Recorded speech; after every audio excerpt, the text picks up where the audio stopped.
تو میں نے گروہ سے پوچھا کہ کیا اسلام دہشت گردی سکھاتا ہے، کیا اسلام دہشت گردی کی تعلیم دیتا ہے؟ تو گروہ کا جو جواب تھا وہ بھی میں ہوں بہو نقل کر دیتا ہوں۔ میں تو حیران رہ گیا کہ اس نے قرآن کی دلیل دی۔ گروہ جو ہے قرآن کا حوالہ دیا آیت نمبر سورہ نمبر کے ساتھ۔ ابھی آپ سنیے، گروہ نے کہا، میں نے سوال کیا گروہ سے کہ کیا اسلام دہشت گردی سکھاتا ہے؟ تو اس نے کہا کہ نہیں، اسلام دہشت گردی نہیں سکھاتا۔ ہلاک و برباد ہو جائے وہ لوگ جو اس طرح کے واقعے کو اسلام سے جوڑتے ہیں، بڑے ظالم ہیں وہ لوگ جو اس طرح کے واقعے کو اسلام سے جوڑتے ہیں۔ گروہ نے کہا کہ نہیں، اسلام دہشت گردی نہیں سکھاتا۔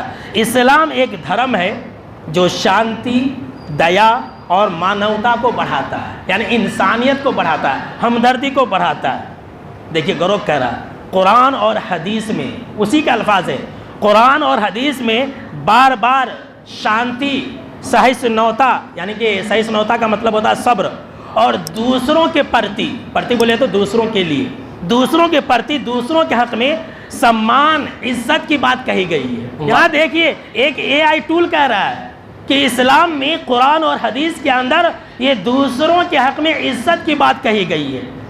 اداہرن یعنی مثال کے لیے دیکھیے گروہ کہہ رہا ہے، مثال کے لیے قرآن سورہ نمبر 5 آیت نمبر 32 کے اندر میں یہ کہا گیا ہے کہ ایک بے گناہ انسان کی ہتیا پوری انسانیت کی ہتیا کے برابر ہے۔ یہ گروہ کہہ رہا ہے، وہی جو میں نے ابھی آیت پڑھی سورہ المائدہ کی، سورہ نمبر 5 آیت نمبر 32، یعنی کہ سورہ المائدہ آیت نمبر 32 کہ من قتل نفسا بغیر نفس او فساد فی الارض فکأنما قتل الناس جميعا ومن احیاها فکأنما احیا الناس جميعا، کہ بلا وجہ میں اگر کسی نے کسی ایک انسان کو قتل کر دیا تو اس نے پوری انسانیت کو قتل کر دیا، اور اگر کسی نے ایک انسان کی جان بچائی تو اس نے پوری دنیا کے لوگوں کی جان بچائی۔ یہ گروہ کہہ رہا ہے۔ پھر آگے کہہ رہا ہے حالانکہ کچھ لوگ اپنے ذاتی، نجی کا مطلب ذاتی، یا راجنیتی ادیش، سیاسی فائدہ و مقصد کے لیے دھرم کا غلط استعمال کرتے ہیں۔ یہ مذہب کا نام لیا جا رہا ہے، اپنی سیاسی فائدہ کے لیے اسلام کا اور مسلمانوں کا نام لیا جا رہا ہے۔ تو کہتا ہے کہ ہنسا، یہ لوگ جو ہے مذہب کے نام پر سیاسی، اپنے نجی یا راجنیتی ادیش، سیاسی فائدہ و مقصد کے لیے دھرم کا غلط استعمال کرتے ہیں، ہنسا، ظلم کو جائز ٹھہرانے کی کوشش کرتے ہیں۔